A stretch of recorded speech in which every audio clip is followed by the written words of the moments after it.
Olha, gente, de volta aqui no Expressão pela nossa PRP TV. Chamille Xavier, quanta honra recebê-la aqui no programa. É honra minha. Você que é nutricionista. Isso. E eu já tenho descobrido já há algum tempo que eu me alimento muito mal. Tento mudar, continuo me alimentando mal. E eu acho que nós, brasileiros, somos mal acostumados na alimentação.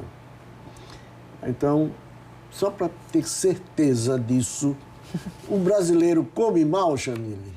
Então, os últimos estudos, né, dos nutricionistas, dos pesquisadores sobre alimentação, têm percebido constatado essa realidade, infelizmente, que a nossa população se alimenta mal. A nossa população tem preferido alimentos ultraprocessados aos alimentos in natura e minimamente processados. Isso que já vem de lá de fora pra gente, né? O americano come pior do que a gente. Isso.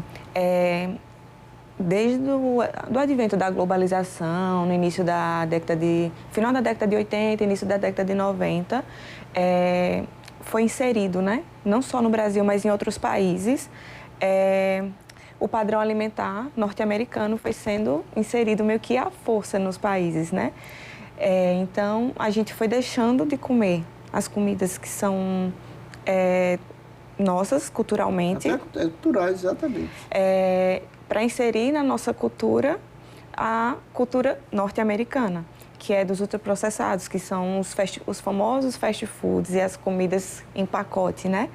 Que é difícil hoje você conversar com um jovem, um adolescente, e ele te dizer que no café da manhã ele inclui salada, no almoço ele inclui salada, que no lanche ele come um bolinho feito em casa, ou na janta ele prefere uma raiz com uma carne.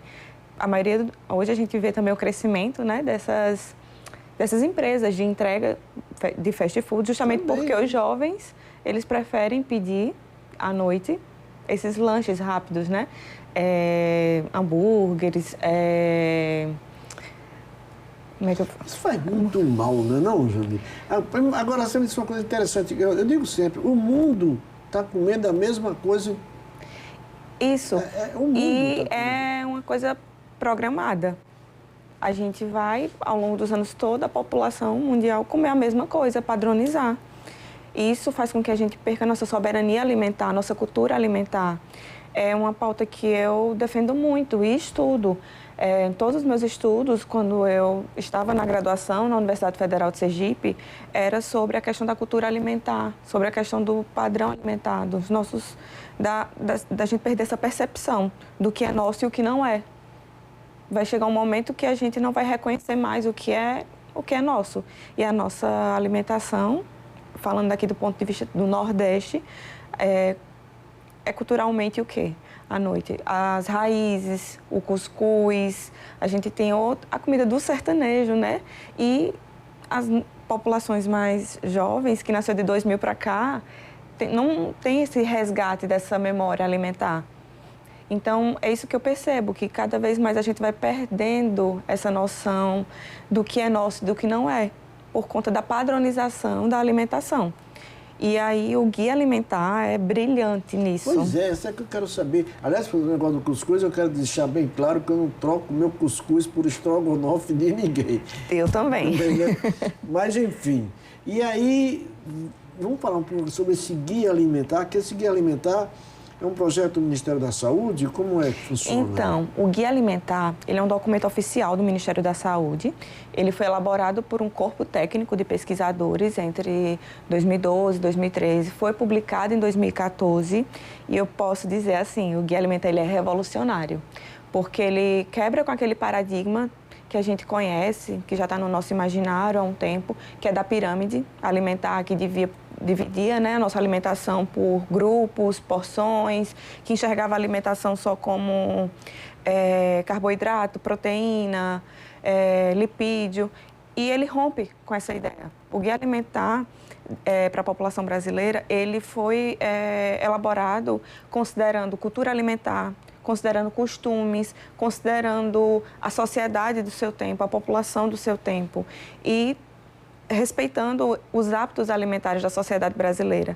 Ou seja, ele rompe com o antigo guia alimentar da gente, que foi produzido com base na pirâmide, que é um modelo também norte-americano, e agora ele passa a olhar para a realidade brasileira. Ele passa a resgatar os costumes alimentares. Para você ter noção, o guia alimentar ele é tão maravilhoso que ele fala como é importante a gente comer em família, como a gente comer, prestando atenção no que a gente está comendo, que a gente não comer distraído no celular, na TV. Ele fala da importância da gente também observar de quem a gente compra, onde a gente compra. Ele valoriza a feira, o pequeno agricultor. Ele fala dessa importância da agroecologia, fala dessa importância de como a comida não é só você chegar lá no local e comprar. Que a cadeia alimentar começa desde quem está lá produzindo até chegar no seu prato. E ele fala que todo esse circuito tem que ser sustentável. Desde quem compra até quem está lá na base, até quem está na ponta. Então, assim, esse guia, ele é revolucionário, porque ele traz para a gente, para a população brasileira, ele estimula o nosso senso crítico. Não ver a alimentação só como nutrientes. Não olhar só para o brócolis e pensar que ali tem ferro, não olhar só para o feijão e olhar carboidrato, para o pão carboidrato, para o queijo e pensar cálcio, sabe? Você pensar, por exemplo, que o queijo, aqui em Sergipe, o modo de fazer é protegido por lei, é um patrimônio material. Isso. É você pensar que várias famílias de Sergipe dependem da produção, sobrevivem dependendo da produção do queijo. É você pensar que Sergipe, eu digo que as pessoas de Sergipe precisam entender a importância do milho aqui em Sergipe, porque nós somos hoje um dos principais produtores de milho crioulo, que é o milho sem veneno no Brasil, sabe? E isso é de uma riqueza ímpar. Agora, gente, semana passada teve um movimento camponês revelando que a gente vai ter a segunda maior safra de grãos, de arroz orgânico do Brasil, em Sergipe. Isso é muito bom. Mas eu descobri que a senhora é baiana. E o acarajézinho, o abará, o bereré. Quando a gente vai buscar na nossa ancestralidade, o nosso modo alimentar, ele não é muito mais saudável? Sim. Os índios, por exemplo, né? Eu acho que eles se alimentavam muito bem, né? Principalmente com relação à pesca, né?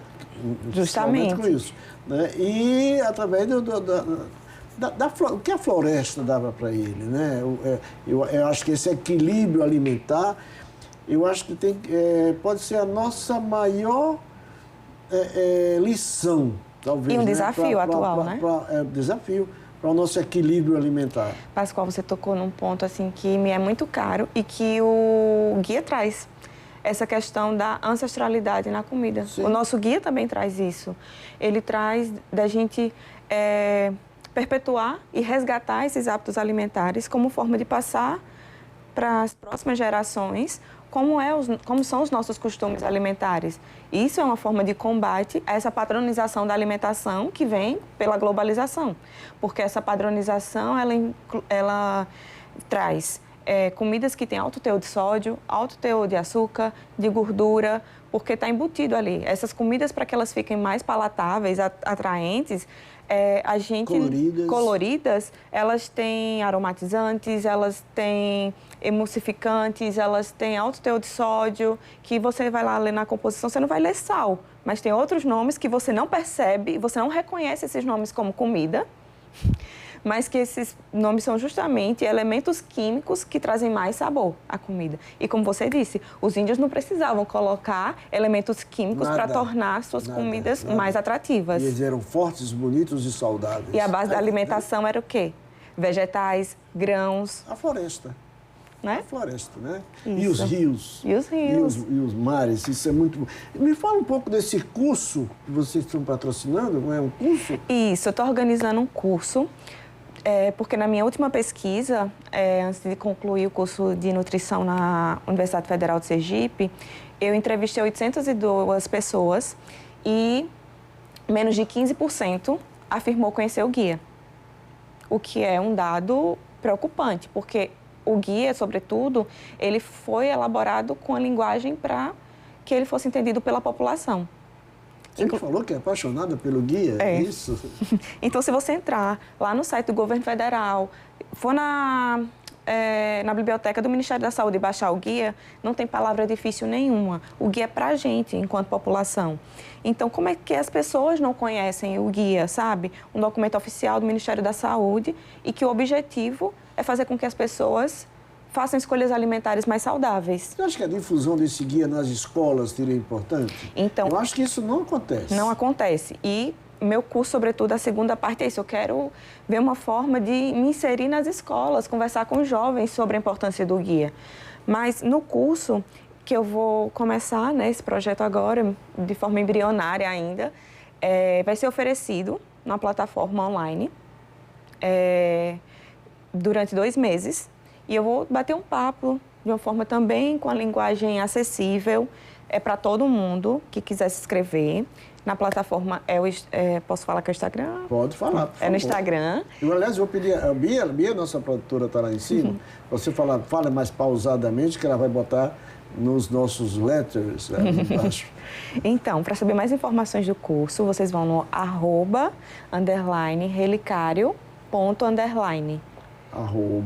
@relicário. Relicário.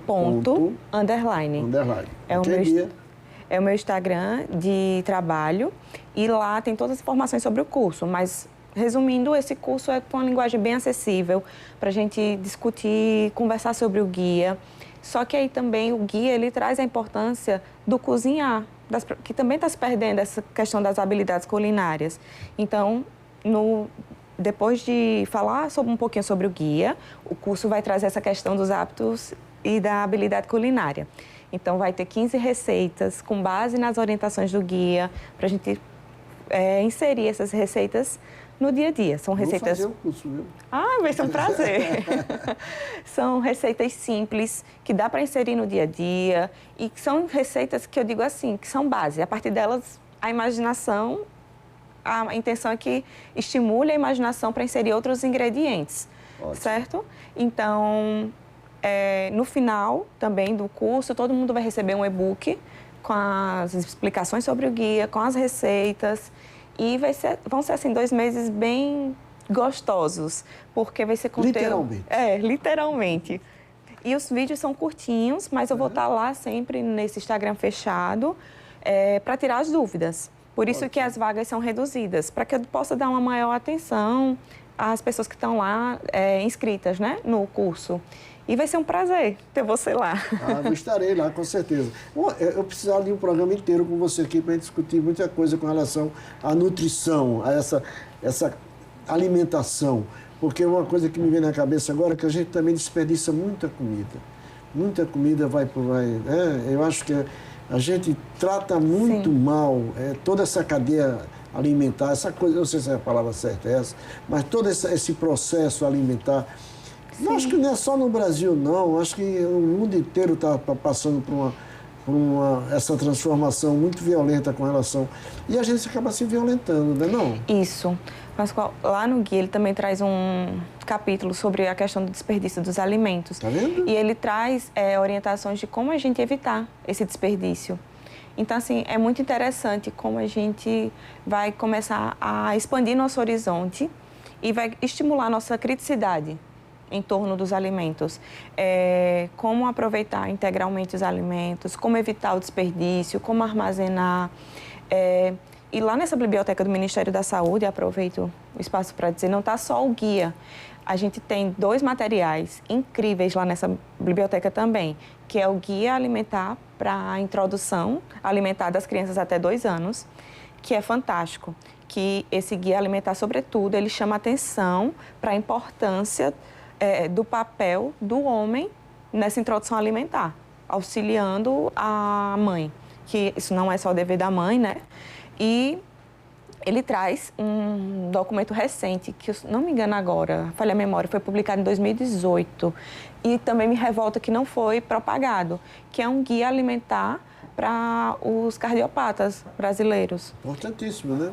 E é uma linguagem também bem acessível, bem tranquila, sabe?